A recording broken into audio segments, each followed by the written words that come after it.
우리는 하나님께서 자신을 설명하시는 역사와 인생 속에 있습니다. 하나님은 우리를 만드셨고 목적하셨고 우리를 기뻐하셨습니다. 그래서 오늘 보는 본문같이 우리가 다 하나님의 아들을 믿는 것과 아는 일에 하나가 되어 온전한 사람을 이루어 그리스도의 장성한 분량이 충만한 데까지 이르러야 한다. 이를 것이니라. 이게 나의 뜻이다. 이렇게 선언되고 있습니다. 근데 이러한 하나님의 의도가 우리가 보통 세상에서 이해하는 식의 신에 대한 우리의 편견이 신은 절대자, 절대 권력이라는 것 때문에 신에게서 무엇을 보상받고 싶거나 신을 만족시키고 싶으면 가서 빌어야 된다가 강해서 신을 두려워하고 그리고 매달려서 구걸을 해서 보상을 받아내는 것으로 신을 생각하기 일쑤입니다. 그러니까 기독교 신앙 속에서도 어떻게 이 일반적인 자연스러운 인간의 상상력이 들어와서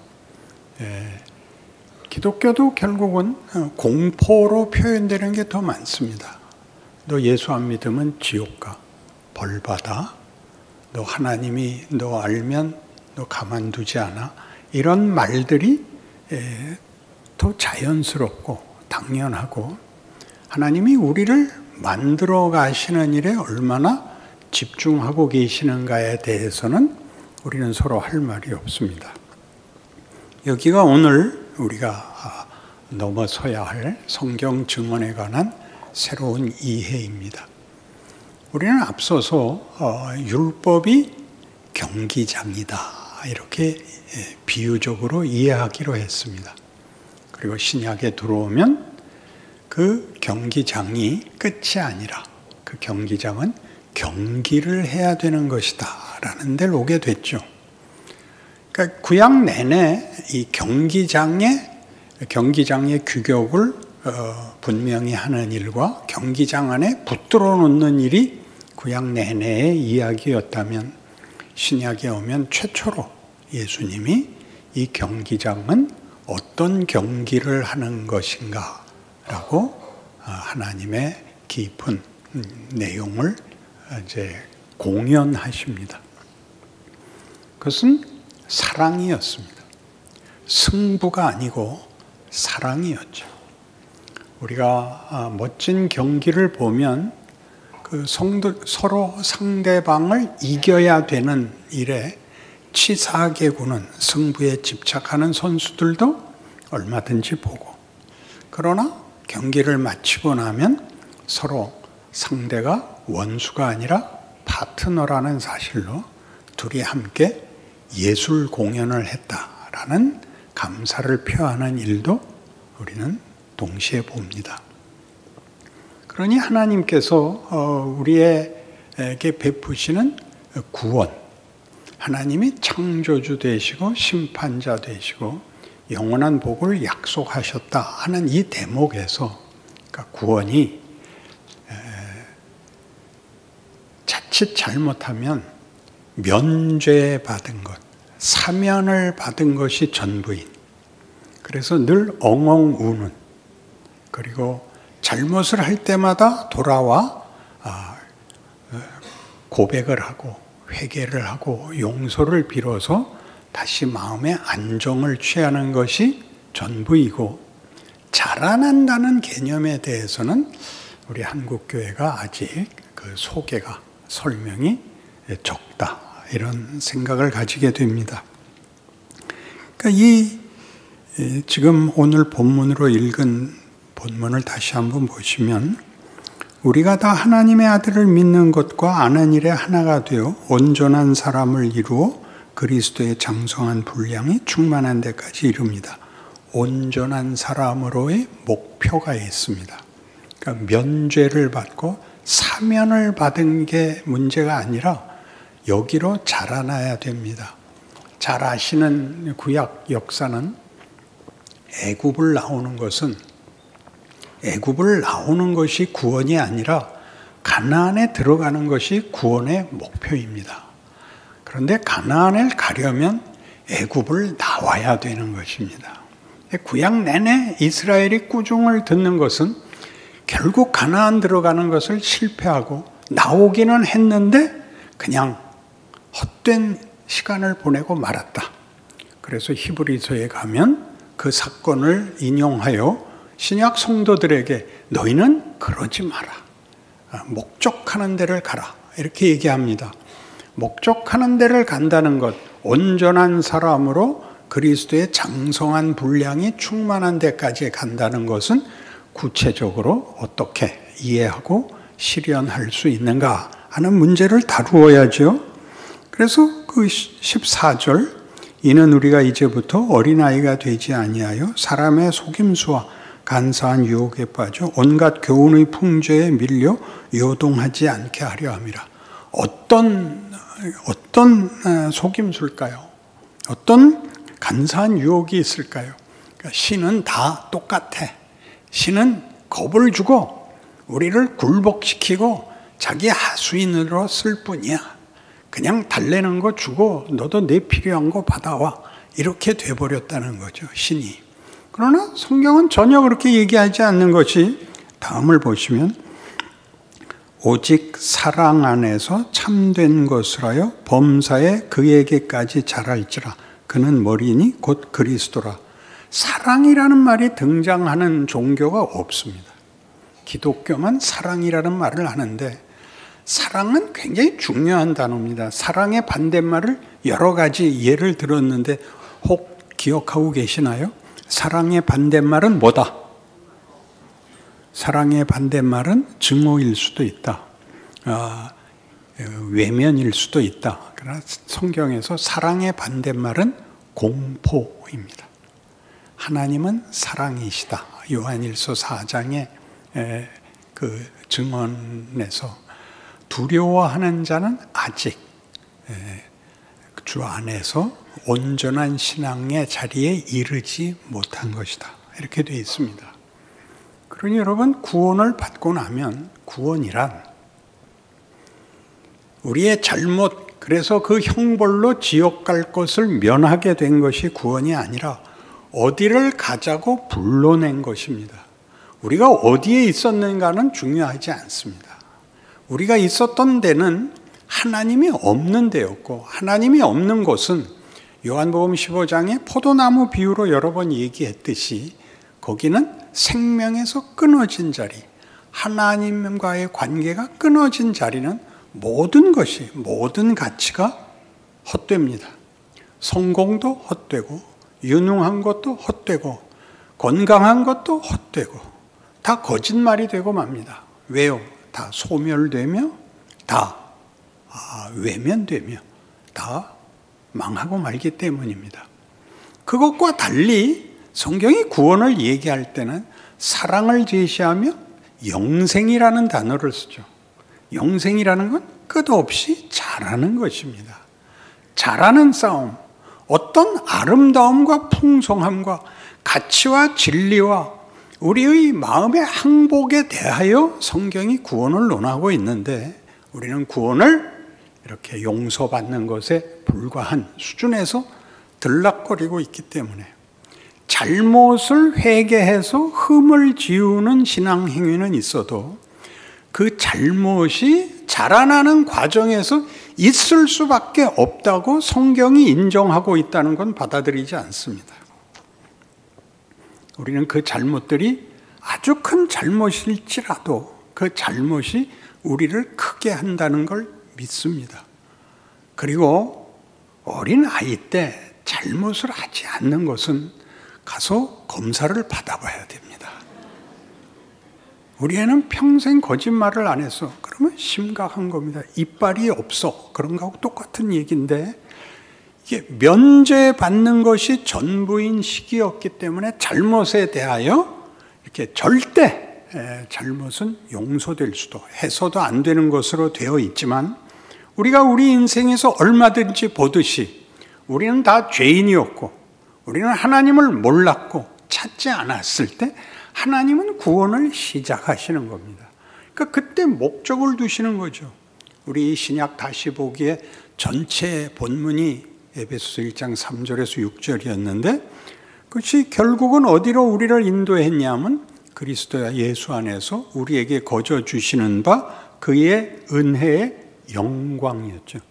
그의 은혜의 영광을 굴복하는 게 아니라, 조르는 것이 아니라, 비는 것이 아니라 찬송하는 것이었습니다. 얼마나 기독교란 다른 종교인가요? 그 아들을 보냈다는 이 하나님은 얼마나 놀라운 분인가요? 우리를 무슨 대접하고 있느냐 하는 문제에서 기본적으로 우리의 일반적인 종교심, 신에 대한 왜곡이 기독교에까지 들어와서 신이 우리를 용서했다라는 말이, 그러니까 이제부터 나가자라는 대로 가지 않고 용서받은 지점에서 무흠하며 완벽하기 위한 먼지떨이를 반복하는 신앙생활을 해왔지, 이런 모든 것을 통하여 큰다는 성경의 그 많은 이야기들, 아브라함이 있고 이삭이 있고 야곱이 있고 요셉이 있고 다윗이 있고 이런 얘기들, 그들의 생애가 완벽하지 않았음에도 불구하고 기꺼이 하나님은 나는 너희 조상의 하나님이니 아브라함의 하나님이요 이삭의 하나님이요 야곱의 하나님이니라, 이렇게 말하시는 하나님을 우리는 이 피가 통하게, 말이 통하게, 눈물을 함께 흘릴 수 있는 대상으로 전혀 생각하지 않고, 신은 신이고 나는 나고, 서로 주고받을 수 있는 것은 간단한 공식 대화뿐이고, 천지를 지으시고 우리를 위하여 그 아들을 주신 이라는 공식 속에다가 얼버무려 넣어서 사실은 이번 달은 조금 더 주시죠, 이렇게 엮어내는 것 외에는 하나님에 대한 이해와 경험과 나를 만들어가는 데서 일어나는 이해할 수 없는, 신은 창조주고 심판자고 죽음을 깨신 분인데 왜 이따위로 나를 인도하시는가 라고 얘기를 하게 되죠. 우리가 자라면서 부모에게 항복하는 사람은 없습니다. 왜냐하면 자기에게 일어나는 모든 일을 부모가 다 해결해 줄 수 없기 때문입니다. 그래서 부모가 마지막에 해주는 교훈은 이겁니다. 커봐, 살아봐, 자식 낳아봐, 늙어봐, 이렇게밖에 우린 얘기할 수 없는데 성경은 그렇게 얘기하지 않습니다.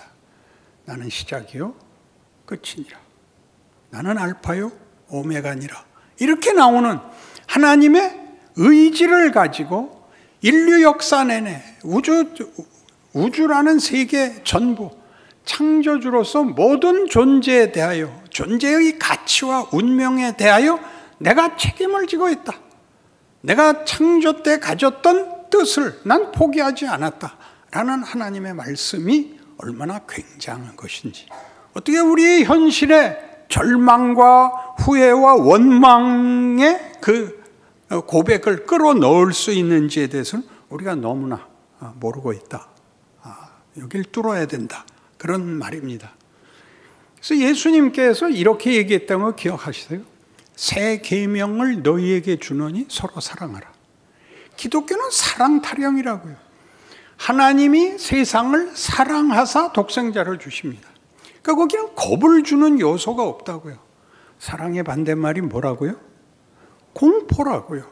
근데 우리는 아직도 기도를 하려면 누워서 하면 그 효과가 없다, 그래갖고 일어나서 무릎을 꿇어야 되고, 그래서 개판으로 하라는 건 결단코 아닙니다. 여러분이 항복하여 더 경건한 모습을 취하는 건 얼마든지 좋지만, 여러분 기도는 짬날 때마다 하십시오. 전철 타고 갈 때 제일 좋습니다. 뭐 내릴 정거장을 지날 만큼 했다, 이런 간증이 나오기를 바랍니다. 아무 때나 주고받아야 됩니다. 아무 때나 주고받으십시오. 그것이 이렇게 공식 문장이 돼서 나오는 것은 전체 앞에서 대표 기도를 해야 돼서 나오는 것이고, 그런 식의 문장을 쓰는 것은 개인 기도에서는 별로 좋은 면이 아닙니다. 거긴 토막이 나고, 앞에 했던 얘기, 하나님 앞에 했던 얘기는 그냥 잊어주세요. 그건 제가 헛소리 한 거예요. 제가 하고 싶은 얘기는요, 이렇게 나오는 것이 당연히 부모와 자식 간의 관계지요. 대화지요. 함께 사는 가족이지요. 그렇게 성경이 얘기하고 있는데 우리는 끝까지 아니라고 우기는 겁니다. 그래서 로마서 3장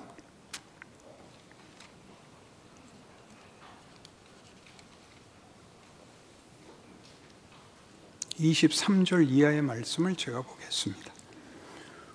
구원이란 이런 것이랍니다. 모든 사람이 죄를 범하였음에 하나님의 영광에 이르지 못하더니 그리스도 예수 안에 있는 속량으로 말미암아 하나님의 은혜로 값없이 의롭다 하심을 얻은 자 되었느니라. 이 예수를 하나님이 그의 피로써 믿음으로 말미암는 화목 제물로 세우셨으니 이는 하나님께서 길이 참으시는 중에 전에 지은 죄를 간과하심으로 자기의 의로우심을 나타내려 하심이니 곧 이때 자기의 의로우심을 나타내사 자기도 의로우시며 또한 예수 믿는 자를 의롭다 하려 하심이라. 여기에 많은 단어가 나옵니다. 구원에 관해서 은혜라는 단어, 값없이, 믿음으로, 그의 피로, 그리하여 의를 만들었답니다. 굴복을 만들었다가 아닙니다. 겁을 줬다가 아닙니다. 하나님도 의롭고 우리도 의롭다가 됐답니다. 그래서 여러 번 얘기했죠. 성경에서 은혜란 공짜라는 개념이 전부가 아니고 하나님의 의지라는 뜻입니다. 부모가 자식에게 의지를 발동하듯이 자식이 그것을 받을 혹은 요구한 적도 없는 것에 대하여 부모가 속을 끓이듯이 하나님이 그 아들을 보내며 우리를 만들어가는 일에 아무 조건 없이 해야 할 책임도 없는 분이 이 일을 한다라는 의미에서 은혜가 등장하고, 그걸 예수의 피로 했다. 우리 보고 피를 뽑아라가 아니고 하나님이 그 아들의 피로 이 일을 이뤘다. 하는 일들은 전부 우리의 생각과 달리 공포의 문제도 권력의 문제도 어떤 자격과 조건의 문제가 아니라, 아니 이 하나님은 미치셨나? 왜 나한테 내까지 것한테? 그러니까 하나님이 너는 내까지 것이 아니야. 나한텐 커. 너는 나한테는 내 아들 예수와 동등해. 이렇게 얘기하는 것이 기독교의 구원이다 이겁니다. 여러분이 떳떳지 못하다, 후회가 많다, 다윗이 하나님한테 뭐라고 잘난 척을 했냐 하면, 저는 궁전에 사는데 하나님은 텐트에 계시니 제가 궁전을 짓겠습니다. 그래서 하나님이 뭐라냐면, 야 이 밥통아, 네가 나한테 뭘 해줄 수 있단 말이냐. 다 내 건데 내가 만들어주고 내가 주지 어떻게 네가 내 필요를 채우냐. 내가 필요가 어디 있느냐. 나는 주려고 하는 분이지 너 꼭 욕을 먹어야 알겠어? 그겐 성경에 없는 구절인데. 그러니까 여러분이 딱 거기에 있잖아요. 무엇을 해야? 내가 주는 자다. 그래서 나는 네 가문을 영원케 하겠다. 네 자식들이 실패하더라도 사울을 자른 것 같이는 이제는 안 하겠다. 이게 내가 너에게 주는 약속이다. 이게 하나님인 거예요. 하나님이 우리에게 뭘 약속했는지를 알아야 돼요. 그 다음이 어떻게 되죠? 다윗의 생애가 어려워지죠. 그건 다음 시간에 하겠습니다. 그러니까 다음번 설교 때도 잊지 말고 나오시라. 그렇게. 그러니까 하나님이 무엇을 하고 계시는지, 사랑을 하신다. 나는 사랑이다. 너희도 사랑 가운데서 커라. 사랑은 뭐죠? 기독교를 대표하는 두 단어 중에 하나입니다. 사랑과 믿음. 둘 다 어떤 조건이 붙는다 그랬죠? 상대가 없으면 성립하지 않습니다.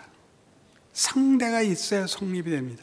하나님은 우리 보고 나는 명령하고 너는 굴복해라 그러지 않고, 내가 너희를 사랑하는 것 같이 너희도 나를 사랑해라. 내게 네 마음을 달라. 나를 기뻐하는 것이 네 힘이 되라. 이렇게 말하는 것이 성경입니다.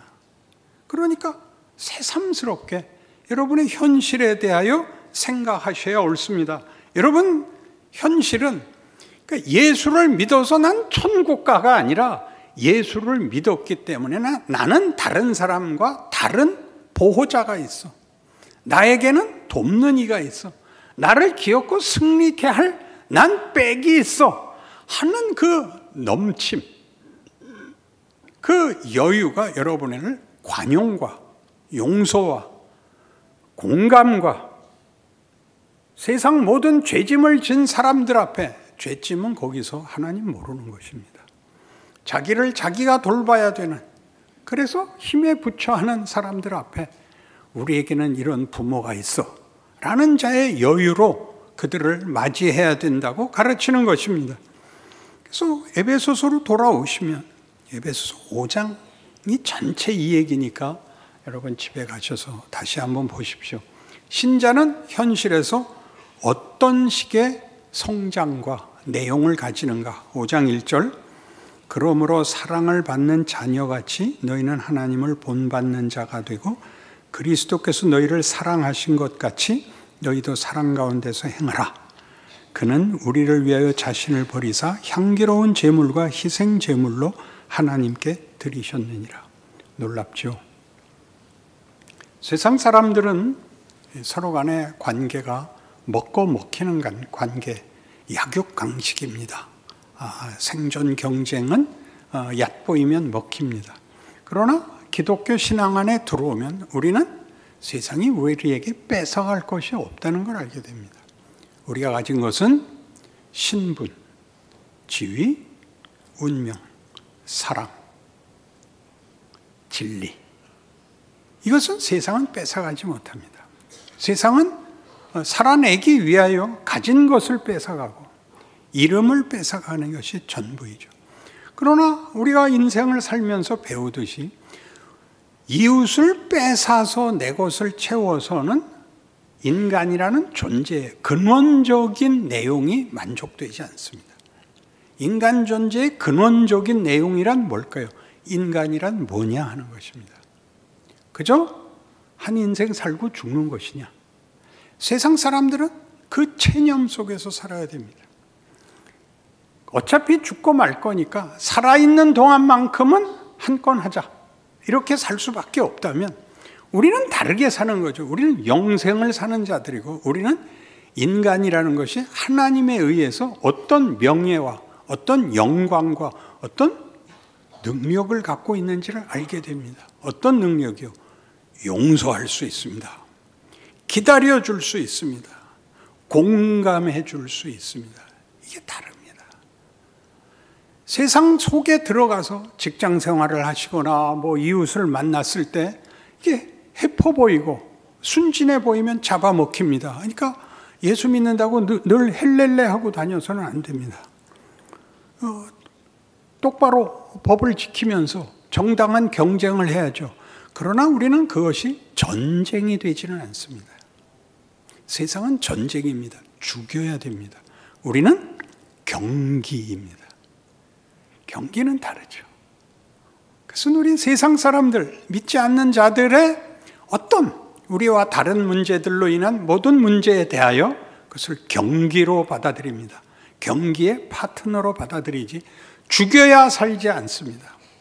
세상 사람들 덕분에 우리는 우리의 실력이 늡니다. 여러분 테니스 쳐서 언제 느는지 아십니까? 6대 빵으로 졌을 때 늡니다. 달밤에도 연습하고 촛불 켜놓고 연습하고 해서 원수를 갚으러 갔더니 원수가 늙어 죽었더랍니다. 그러니까 이런 모든 얘기를 우리가 웃으면서 할 수 있는 이유는 우리가 얼마나 우리 오늘 본문에서 본 바와 같이 세상의 속임수 속에, 세상의 간사한 유혹 속에, 간사하다 그러니까 무슨 이해관계로 들어온 것 같지만 인생이란 그런 거야 라는 철저한 체념, 자폭, 그래서 가지는 분노, 원망으로 자기를 풀어야 되는 속에서 우린 빛을 본 겁니다. 생명과 진리를 만나고 우리의 운명과 하나님이라는 분이 우리에게 가지는 목적과 뜻에 대하여 항복하게 됩니다. 왜요? 거기에만 진정한 그의 영광의 찬송이 되는 우리의 만족이 있기 때문입니다. 그래서 이런 일들은 지금 5장 1절 2절밖에 안 읽었는데 8절로 뛰어가면 너희가 전에는 어두움이더니 이제는 주 안에서 빛이라 빛의 자녀들처럼 행하라. 이거 뭐 이렇게 늘 신앙적인 표현, 나는 예수를 믿어 오늘 죽어도 천국 갈 줄 알아, 나는 널 용서해, 성경에도 그렇게 됐어요, 이렇게 재수없게 얘기하는 게 아닙니다. 빛의 자녀라는 건 다른 겁니다. 그의 인품과 인격이 현실의 위협과 유혹 속에서 어떻게 발휘되느냐, 어떻게 자신을 명예를 지켜내는가 하는 데서 그게 용기와 지혜와 그리고 끈기가 있어야 되는 인생의 책임을 져야 하는 것입니다. 그건 우리가 클 뿐만 아니라 우리로 인하여 누군가가 생명의 전달을 받는 하나님의 신비한 기적이 될 것입니다. 그것이 우리가 살아야 하는 현실에서의 책임들입니다. 15절 그런즉 너희가 어떻게 행할지를 자세히 주의하여 지혜 없는 자같이 하지 말고 오직 지혜 있는 자같이 하여 세월을 아끼라. 때가 악하니라. 그러므로 어리석은 자가 되지 말고 오직 주의 뜻이 무엇인가 이해하라. 술 취하지 말라. 이는 방탕한 것이니 오직 성령으로 충만함을 받아라. 이건 다 하루를 하루씩 살아랍니다. 뛰어넘으려고 하지 마라. 마취당해서 어디 날아가려고 하지 마라. 술 취하지 말랍니다. 성령 충만이란 여기서는 한 번의 감동을 얘기하지 않습니다. 채워나가랍니다. 하루씩 채워나가랍니다. 그래서 이런 모든 일에 우리에게 들어오는 가장 심각한 시험이 뭐냐? 나는 왜 제대로 신앙생활이 안 될까? 그리고 내가 저지르지 않은 고난을 받아야 되는가? 내가 뭘 잘못했는가가 여기에 자꾸 끼어듭니다. 로마서 8장으로 가죠.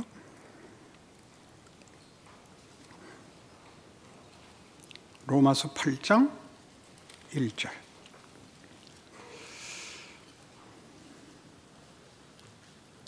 그 앞부터 보죠. 7장 22절부터 보죠. 내 속사람으로는 하나님의 법을 즐거워하되 내 지체 속에서 한 다른 법이 내 마음의 법과 싸워 내 지체 속에 있는 죄의 법으로 나를 사로잡는 것을 보는도다. 오라 나는 곤고한 사람이로다. 이 사망의 몸에서 누가 나를 건져내랴. 우리 주 예수 그리스도로 말미암아 하나님께 감사리로다. 그런즉 내 자신이 마음으로는 하나님의 법을 육신으로는 죄의 법을 섬기노라. 우리가 신자로서 정당하게 살겠다, 진심으로 살겠다 그러면 후회할 것과 실패할 것이 없어야 되는데 이 각오를 아무리 해도 이 고백을 해도 신앙 인생은 그렇게 쉽게 이어지지 않습니다. 잘하려고 하는데도 안 됩니다. 오호라 나는 곤고한 사람이로다. 이 사망의 몸에서 누가 나를 건져내랴. 그랬더니 뭐라고 나오냐면 우리 주 예수 그리스도로 말미암아 하나님께 감사하리로다. 그러니까 제대로 믿으면 마음의 고통이 사라지고 시험을 이길 수 있어. 그딴 소리 하지 마라. 그런즉 내 자신이 마음으로는 하나님의 법을 육신으로는 죄의 법을 섬기노라가 시퍼렇게 그 다음에 따라 들어온다고요. 예수 그리스도로 말미암아 감사하리로다가 문제가 해결된 게 아니라 그러나 그 갈등과 고민은 계속된단다. 그게 뭡니까? 그러므로 이제 그리스도 예수 안에 있는 자에게는 결코 정죄함이 없나니 이는 그리스도 예수 안에 있는 생명의 성령의 법이 죄와 사망의 법에서 너를 해방하였습니다.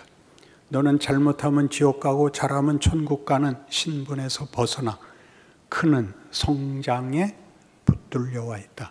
잘못한 것은 잘못한 대로 너에게 후회가 되고 상처가 되어 네가 철이 들고 성숙하고 안목이 생길 것이다.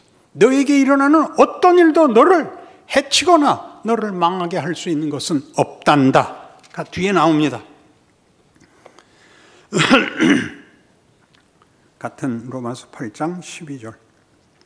그러므로 형제들아 우리가 빚진 자로 돼 육신에게 줘서 육신대로 살 것이 아니니라. 너희가 육신대로 살면 반드시 죽을 것이로되 영으로서 몸의 행실을 죽이면 살리니 무릇 하나님의 영으로 인도함을 받는 사람들은 곧 하나님의 아들이라. 너희는 다시 무소하는 종의 영을 받지 아니하고 양자의 영을 받았으므로 우리가 아빠 아버지라고 부르짖느니라. 성령이 친히 우리의 영과 더불어 우리가 하나님의 자녀인 것을 증언하시나니 자녀이면 또한 상속자 곧 하나님의 상속자요 그리스도와 함께한 상속자니 우리가 그와 함께 영광을 받기 위하여 고난도 함께 받아야 할 것이니라. 이 고난이라고 보통 이해하지 않고 죄라고 이해를 합니다.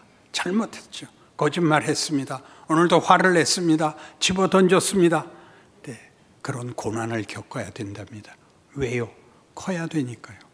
클 때는 외부적으로 크는 것보다 내부적으로 크는 게 훨씬 중요하죠. 분별을 해야 됩니다. 책임을 져야 됩니다. 선택을 해야 됩니다. 가치 판단을 할 수 있어야 됩니다. 하루아침에 되지 않습니다. 거짓말을 하는 가장 큰 이유는 손해봐서입니다. 무엇이 손해고 무엇이 이익이냐는 달라져야 되는 것이죠. 달라지면 끝나느냐?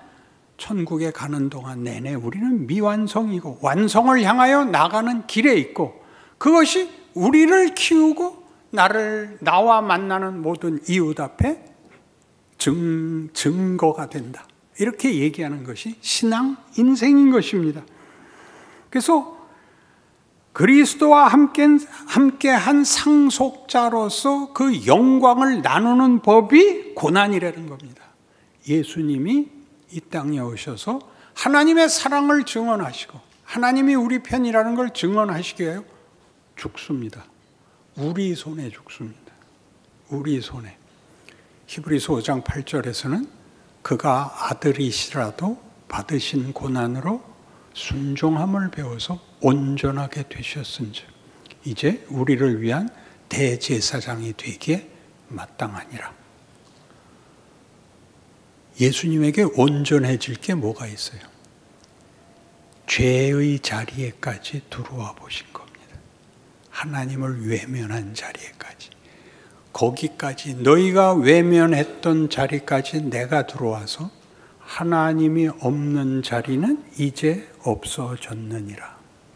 네가 어떤 죄를 졌든 그 죄가 너한테 절망이 되거나 심판이 되지 않는다. 이게 하나님이 우리를 어디로 데려가야 할지, 어떻게 데려가야 될지, 어디서 어떤 과정을 거쳐 가야 하는 것인지를 예수의 생애에서 너희에게 증언하였느니라. 이게 기독교 신앙이요, 기독교가 말하는 구원입니다. 그래서 뒤이어 나옵니다. 18절. 생각하건대 현재의 고난은 장차 우리에게 나타날 영광과 비교할 수 없도다. 그러니까 고난을 면하는 것으로 바꿔치지 마시고 피조물이 고대하는 바는 하나님의 아들들이 나타나는 것이니 피조물이 허무한 데 굴복하는 것은 자기 뜻이 아니요 오직 굴복하게 하시는 이로 말미암음이라. 그 바라는 것은 피조물도 썩어짐의 종로로 한 데서 해방되어 하나님의 자녀들의 영광의 자유에 이르는 것이니라. 굉장한 표현이죠. 하나님의 자녀들의 영광의 자유로 우리를 부르고 있습니다. 세상에 어떤 것도 이런 약속을 하는 데가 없습니다. 31절. 그런즉 이 일에 대하여 우리가 무슨 말하리요? 만일 하나님이 우리를 위하시면 누가 우리를 대적하기리요? 자기 아들을 아끼지 아니하시고 우리 모든 사람을 위하여 내주시니가 어찌 그 아들과 함께 모든 것을 우리에게 주시지 아니하겠느냐? 누가 능히 하나님께서 택하신 자들을 고발하리요? 의롭다 하시니는 하나님이시니 누가 정죄하리요? 죽으실 뿐 아니라 다시 살아나시니는 그리스도 예수시니 그는 하나님 우편에 계신 자여 우리를 위하여 간구하시는 자시니라. 누가 우리를 그리스도의 사랑에서 끊으리요? 환난이나 곤고나 박해나 기근이나 적신이나 위험이나 칼이랴. 내가 확신하노니 사망이나 생명이나 천사들이나 권세자들이나 현재일이나 장래일이나 능력이나 높음이나 깊음이나 다른 어떤 피조물이라도 우리를 우리 주 그리스도 예수 안에 있는 하나님의 사랑에서 끊을 수 없으리라. 이걸 구원이라고 하는 겁니다. 여러분, 이런 하나님의 약속과 이런 의지 속에 있다는 걸 들었을 때 맨 처음 나오는 희한한 반응은 이겁니다. 개판으로 살아도 됩니까? 치사하다는 걸 알아야 됩니다. 죄란 하나님이 없으면 별의별 거지 같은 생각을 다 하는구나. 치사하구나. 부끄러워해야 됩니다. 이 죄를 지었으니 지옥을 가가 아니라 이런 죄를 짓다니 부끄럽구나. 하나님 부끄럽습니다. 수치를 알아야 고칩니다. 명예를 알 수 있게 됩니다. 그래서 모든 예수 믿는 사람들한테 꼭 권하고 싶은 결론입니다. 예수를 믿었으면 인성이 달라지라고요. 인간이 달라지라고요. 도덕적으로 완벽해지라는 게 아니라 인간다우라고요. 우리가 인간에게 요구하는 게 뭡니까? 넌 짐승이 아니야. 넌 기계가 아니야. 넌 무정하면 안 돼. 넌 억지를 쓰면 안 돼. 예, 속해 있으라고요. 말이 되며 이해가 넓으며 편을 들어주며 불쌍한 생각을 가질 수 있으며 동참하여 함께 죽어도 좋다고 하는 의리를 가진 사람이 되라고요. 완벽해지라는 게 아닙니다. 재수 없는 말을 끊으십시오. 좋은 말을 골라 하십시오. 내가 너한테 지금 네 빚을 다 갚아줄 수는 없지만 내가 짜장면은 지금 사줄 수 있어. 넌 곱빼기 먹어. 난 구경만 할게. 유머 센스가 생기셔야 됩니다. 우리의 넉넉함에 대하여 여러분이 가진 바 확신하고 있는 그 구원의 넓이와 깊이와 권능과 신비에 대하여 자신감을 가지시는 인생이 되시기 바랍니다.